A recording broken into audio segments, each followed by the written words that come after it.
Thank you so much for joining us today. I'm here to walk you through two different tools that will support the development and submission of your application for Education Cannot Wait's core program. The two tools are the online grants management system and a set of offline templates. You will notice as you're doing this that the two sets of materials cover some of the same ground. However, each serves a distinct purpose, so I want to begin by explaining how they relate to one another before we go through each of them individually. The Grants Management System, or GMS, is ECW's new grantee portal, and it is currently being piloted. Over time, it will bring the application and reporting processes together in a single platform, helping to simplify and streamline how grantees work with ECW. The GMS is the system we are moving toward, and it will serve as the formal application of record. Your experience during this pilot will directly inform the refinements we make over the coming months, so we encourage you to engage with the system fully and share feedback on what works well and what could be improved. The offline templates are intended primarily to support collaboration during the design process. They can be shared more easily among consortium partners, and they allow teams to use comments, track changes, and collaborate as you develop your applications. They also capture a limited amount of additional information that cannot be incorporated into the GMS before its launch. Finally, they provide ECW with a backup copy of the application while the system is still in its pilot phase. So, in short, the GMS is our system of record and the platform we are building toward. The offline templates will support your collaborative drafting process and supplement with some information the system does not yet capture. This dual requirement reflects a temporary stage in the GMS's development, and we appreciate your patience and your contributions as we continue to build this out. Now, with that explained, let's start. As I go through today, the demonstration today, I'm going to talk about the different steps in our application process, and then for each step, show you what it looks like in the GMS and show you what it looks like in the offline template.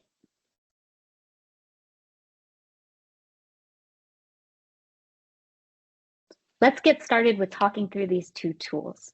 Now, in order to access our grants management system, you would want to go to our website, educationcannotwait.org, and click on the call for proposals.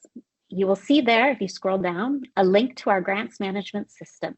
Click on the link, and it should take you to a page that looks like this. Now, before going any further, who needs to create an account? What we are asking is that any organization that anticipates receiving funding directly from Education Cannot Wait as part of their core application should submit a request to create an account if they do not already have one. So again, that's organizations that anticipate directly receiving funding from ECW. We would also request that one person from that organization create that account to streamline the application process. So if you are that person from those organizations, fill out this information, your email, name, location, position, and select create a new account. We review that on our side and approve all of those requests. Once we approve, then you will get a link in your email to be able to set up your profile and your account, and then you will be able to directly access the Design Studio. Once you have set up your profile, you will be able to go to the online Program Design Studio, and you'll see something that looks like this.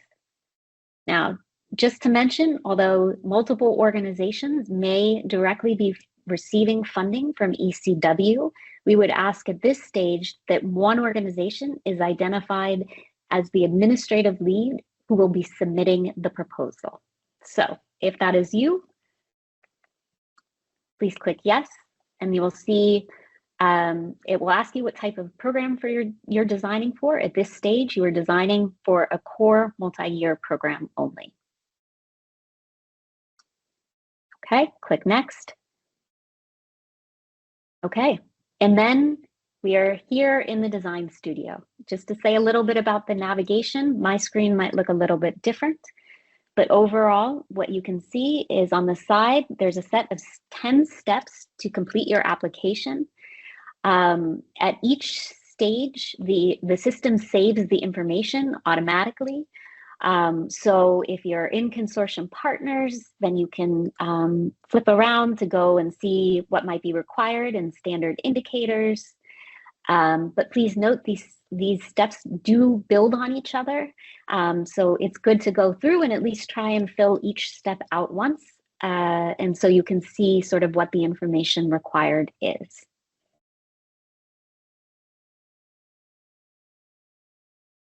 In this step, we'd like to know a little bit more about your consortium.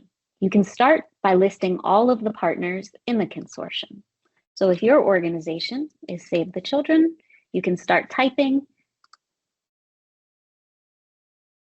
and automatically click to select. There may be partners in your consortium that don't appear yet in the dropdown. If that's okay, if that's the case, then you can enter their names and then you'll be able to add additional information about them. So in this case, let's say organization XYZ is a local organization. You'd be asked to enter that information. And if it is a local organization, you'd be asked to add some additional information about whether they're a local women's organization, organization of persons with disabilities, youth-led organization, or refugee-led organization. Okay, then you can keep adding. So say this is Brock, is the third organization in your consortium. And with that, you have the different partners in your consortium map. Then you want to identify who is receiving funding directly from ECW. So in this case, it might be Save the Children and XYZ. In this case, Save the Children is doing the submission, so they are marked as the administrative lead. Then we want to understand the total amount that is allocated to each organization. What do I mean by that? So, for example, say you have a program overall envelope of $30 million. In this case, Save the Children is one of the organizations receiving direct funding, might receive $20 million, but they allocate 10 of it to Brock. So in this case, what we would want you to enter is 10 million for Save the Children, because that's the amount that's ultimately allocated to them.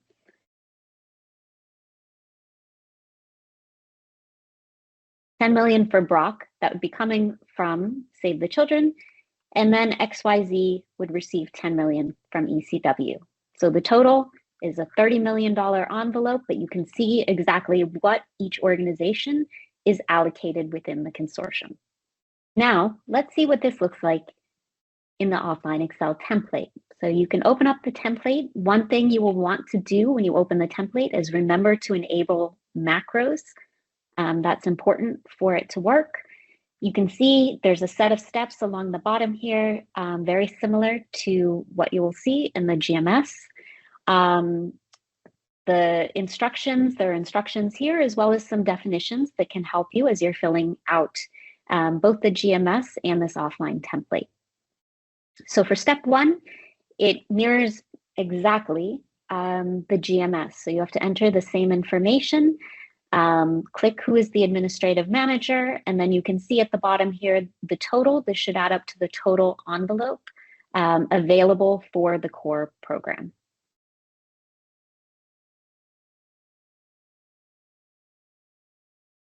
Step two asks for additional information about the context and the goals and the activities of your program. So you can see here, there's a set of text boxes where you can enter the information requested. If you hover over the question marks here, you'll get the set of instructions. You can see that there's character limits for each of these, which you can keep track of down below here. One thing to mention, so you have this set of information in the GMS. You will see that there is also an offline Word template. The offline word template asks for the same information as the boxes in the GMS. So you can just, once you've filled it out in the GMS, just come over here, copy and paste it in. There's one set of information that is different, and that is this activity packages summary table. So what is this? So just to say, the goal of it is to make the programs easier to see. Let me make my screen bigger. So we understand that your programs are being built from many different parts. There's different activities, different partners, doing different things with different groups of children in different places. So when those pieces are presented separately, it sometimes is difficult to put together the full pictures of what's being done.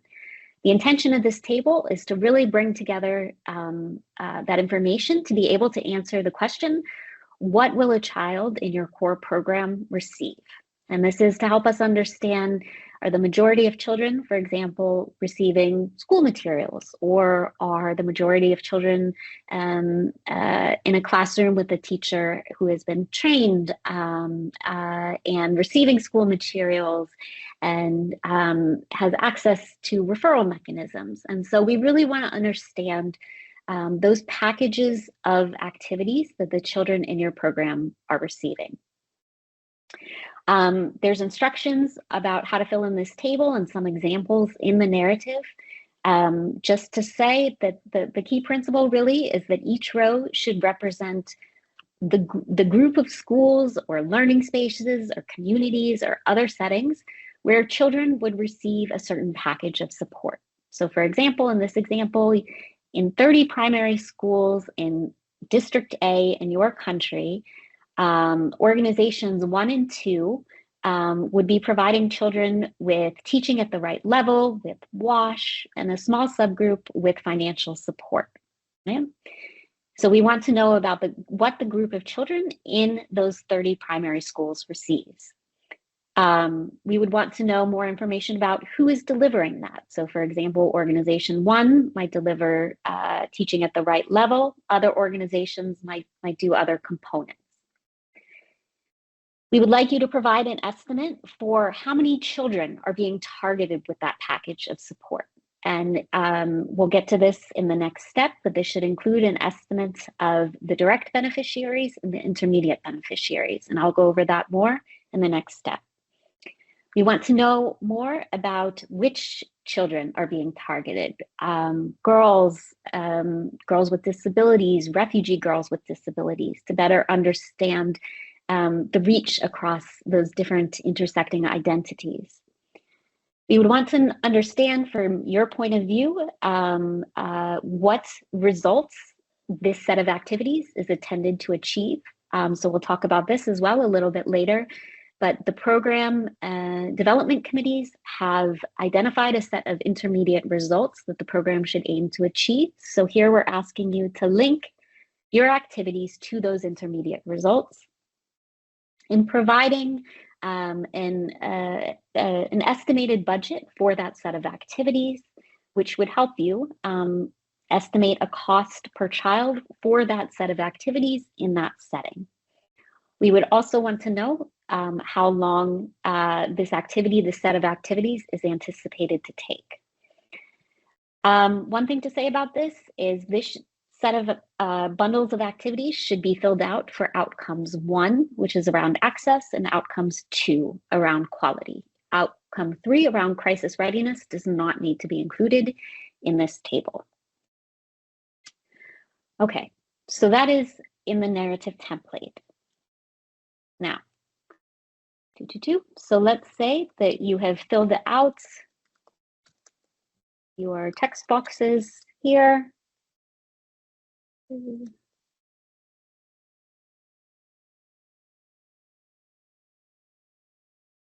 Okay.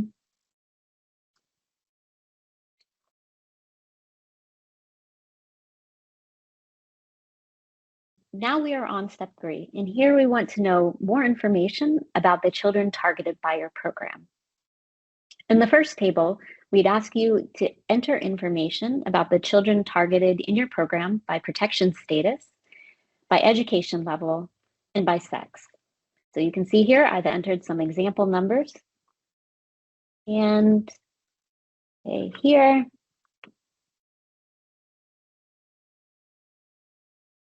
okay.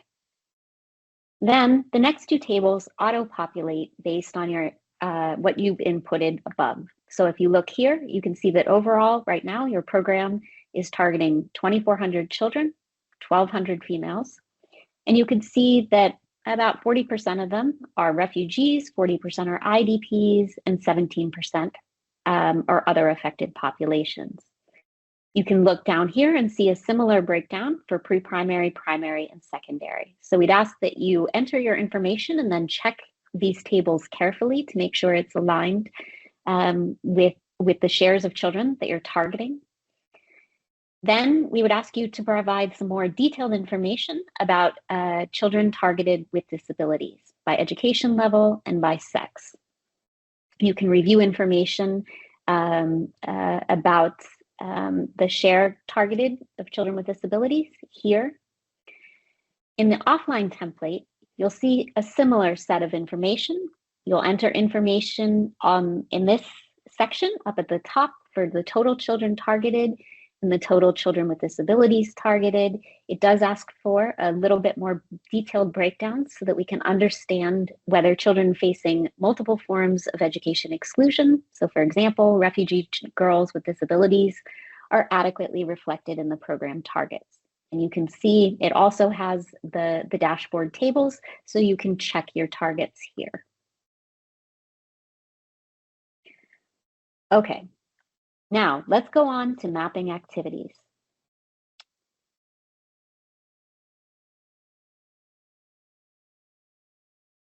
Now we're on to step 4, where we map the activities that your consortium is planning to implement.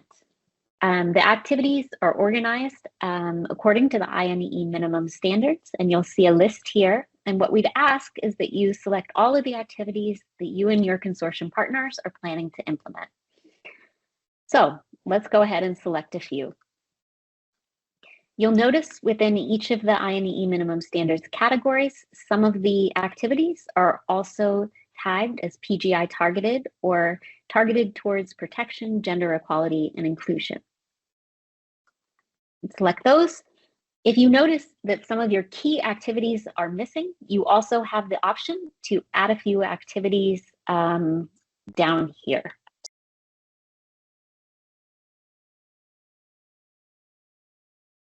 Now we're on step 5. And in step 5, we want some more information about some of the activities that you selected in step 4. So what you'll see is a set of tables that's organized by whether you're reporting at the child level, the teacher level, or the classroom level. You'll see the activities on the left here that you've pre-selected in step 4. And what we're asking for is a budget for the activity. So for in this case, this is cash or voucher assistance. And we want to know here the number of children targeted to be supported with cash or voucher assistance. So you can put in total children with disabilities. Okay. And if for any reason you cannot report on the indicator, you can also select that here and provide a justification down at the bottom. In the offline template, when you go to step 4, you'll be asked to fill in the same information. So you can select your activities, cash or voucher assistance, at 5 million, not 5 million, 500,000. And then once you're done filling out your activities and the budget, you want to make sure to update your activities.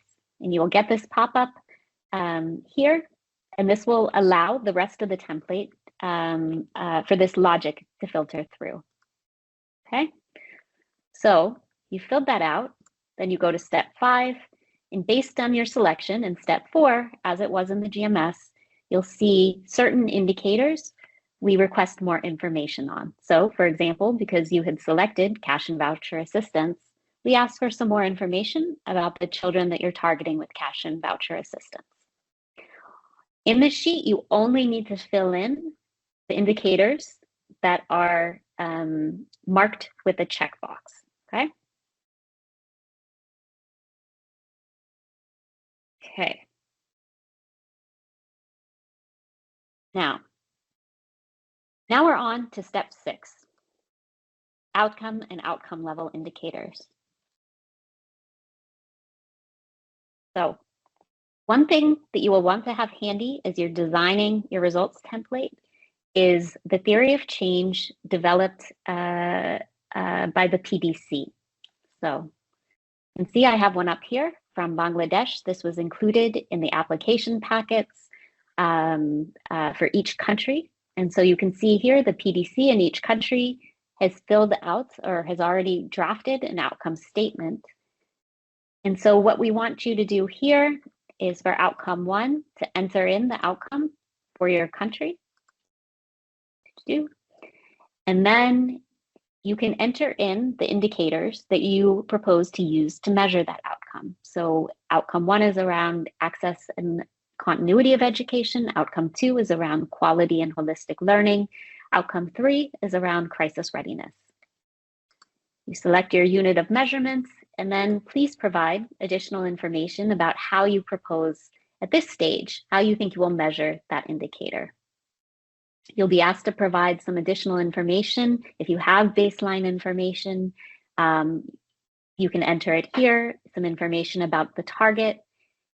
And then you can say more specifically what your indicator is set to measure. So for example, in this outcome, which is around access, you might be measuring enrollment, you might be measuring attendance, or something else. Finally, you would be asked to select which of your activities are intended to contribute to that outcome. And these are pre-filled based on your selections in step 4. So in this case, to promote access, catch and voucher systems, rehabilitating classrooms, and teaching and learning materials. You can add indicators as you need. You can also add outcomes as you need. In the offline template, go here, the offline template asks for a little bit more information. Now this is aligned with the program theory of change from the PDC. So what you'll see here is this annex for the intermediate results and the sheet for outcomes and indicators.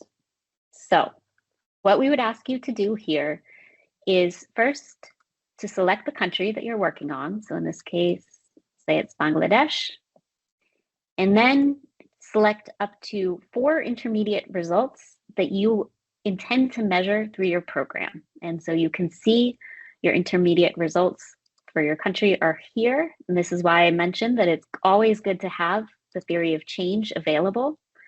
So you can see the PDC has already defined these for your country. So in this case, you might want to focus on intermediate result 1, which are crisis-affected girls, boys, children are identified, assessed, and supported to access appropriate learning pathways. Okay, so that was for Bangladesh, intermediate results 1. You can see it already pops up here. So one question we got here, the guidance says that the program itself must focus on all of the intermediate results, but what we're interested in capturing here are the set of intermediate results that you intend to measure. And we ask you to choose up to 4, but that should be determined by a number of different criteria, including what is most central to the theory of change, most supported by the activities you're implementing, and the most measurable with quality. So you can include those all here. You can put in your indicators here. Your activities pre-populated from your list that you filled out here, and is the same as in the online system. You can include information about your baseline, your targets, and your means of measurement. Okay. Then you go to your outcome and outcome indicator. This is pre-filled for your country based on what you selected in your intermediate results. And then this is the same to what you would put in the GMS. So the indicator and the rest of the information.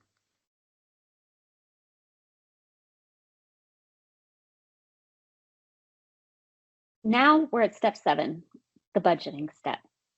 So what you'll see here is a set of information that is based on what you have entered in previous steps. So for example, you'll see the outcome information here. You'll also see information pre-filled about the organizations that are receiving funding directly from ECW. Now, what you see right now on my screen looks a little different than what you will see in your screen because I have the admin setting. And so whatever your organization is, you will not be able to make changes to the other organization. So if I am in Save the Children, what I would do here is work through and enter the budget for the amount that I would receive from ECW. And then I would copy, and then as the administrative manager, I would copy the link to the GMS, send it to XYZ, and XYZ would be able to input themselves their own budget amounts for each of these different categories.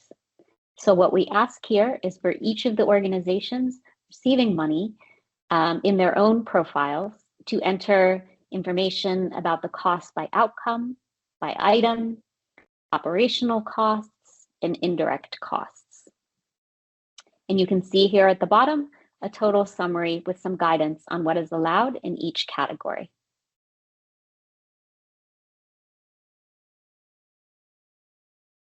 Now, once you've filled out your budget information, you'll go to the PGI dashboard. As in other steps, the information that you filled out previously, primarily in the mapping activities and the standard indicators steps, will be pre-filled here.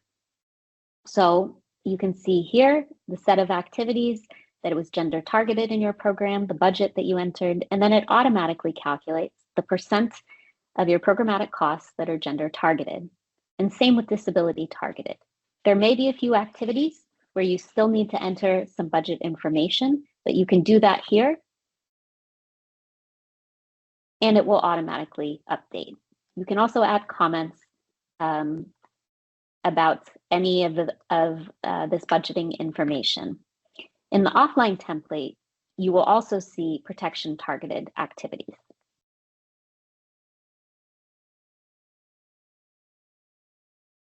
In step 9, you will be asked to enter some information about the Rio marker for your program and provide a short climate narrative, as well as identify a focal point in your consortium for climate activities.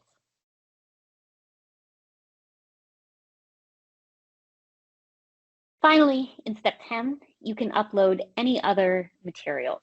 So there's placeholders for where you can upload your offline Excel results templates, the PGI self-assessment, PSEA activities checklist, risk assessment matrix, and the offline narrative template.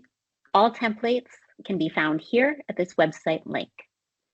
Before you submit, you can also go to view mode, and it will show you all of the information that you've inputted in an easily reviewable format. So please make sure to review before you submit. So, okay, I've reviewed, it looks good. And then I can go back to edit and click submit your application. Once you do that, there's a step where it will identify.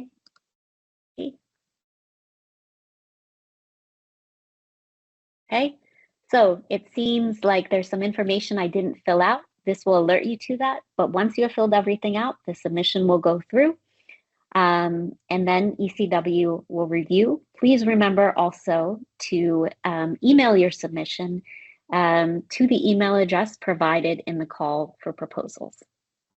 Thank you so much and best of luck.